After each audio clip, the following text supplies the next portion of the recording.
ये आकाशवाणी पटना है। अब आप अभिषेक दास से प्रादेशिक समाचार सुनिए। बिहार विधान परिषद के तिरहुत स्नातक निर्वाचन क्षेत्र के उपचुनाव के वोटों की गिनती के रुझानों में निर्दलीय प्रत्याशी वंशीधर ब्रजवासी जीत की ओर बढ़ रहे हैं।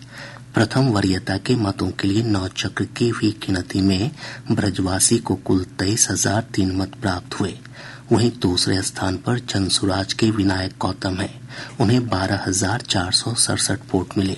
राजद के गोपी किशन को 11,600 और जदयू के अभिषेक झा को 10,316 मत प्राप्त हुए।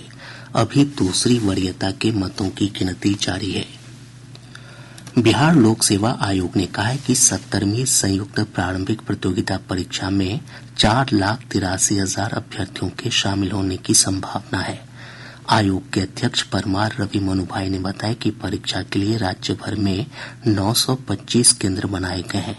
इन केंद्रों पर त्रिस्तरीय सुरक्षा व्यवस्था रहेगी। उन्होंने बताया कि परीक्षा केंद्रों पर 30,000 सीसीटीवी कैमरे की व्यवस्था की गई है। सभी केंद्रों पर जैमर लगाए गए हैं। अभ्यर्थियों की बायोमेट्रिक उपस्थिति दर्ज होगी।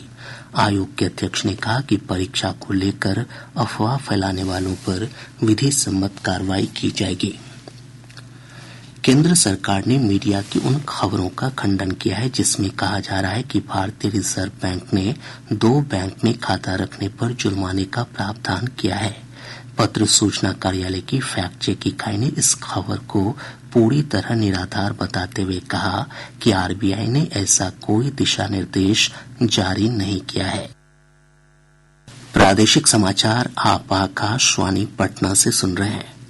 मुख्यमंत्री नीतीश कुमार ने आज पटना समाहरणालय के नए भवन का उद्घाटन किया। इस अवसर पर उप मुख्यमंत्री विजय कुमार सिन्हा और भवन निर्माण विभाग के मंत्री जयंत राज भी उपस्थित थे। अत्याधुनिक सुविधाओं से युक्त इस भवन में 39 विभागों के कार्यालय एक साथ काम करेंगे। समाहरणालय भवन में 400 से अधिक वाहनों की पार्किंग की सुविधा उपलब्ध है। साथ ही सुरक्षा की दृष्टि से भवन परिसर में 225 सीसीटीवी कैमरे लगाए गए हैं। आज अंतर्राष्ट्रीय मानवाधिकार दिवस है। प्रतिवर्ष 10 दिसंबर को मानवाधिकारों के संबंध में संयुक्त राष्ट्र की घोषणा की याद में मानवाधिकार दिवस मनाया जाता है। इस अवसर पर प्रदेश भर में कई कार्यक्रम आयोजित किए जा रहे हैं। राज्यपाल राजेंद्र विश्वनाथ आर्लेकर और मुख्यमंत्री नीतीश कुमार ने मानवाधिकार दिवस पर अपने संदेश में कहा कि राज्य सरकार मानवाधिकारों के संरक्षण और संवर्धन के लिए दृढ़ संकल्पित है। पछुआ हवा की रफ्तार तेज होने से प्रदेश के अधिकतर हिस्सों में ठंड में बढ़ोतरी हुई है।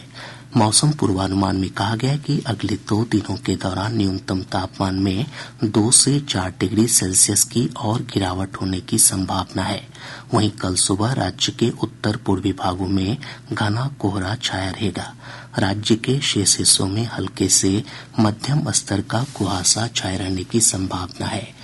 इधर पिछले 24 घंटों के दौरान 9.6 डिग्री सेल्सियस न्यूनतम तापमान के साथ डेहरी राज्य का सबसे ठंडा स्थान रहा। पटना के फुलवारी शरीफ में एक तेज रफ्तार हाइवा की चपेट में आने से एक बच्चे की मौत हो गई। घटना से आक्रोशित लोगों ने पटना खगोल मुख्य मार्ग को जाम कर प्रदर्शन किया।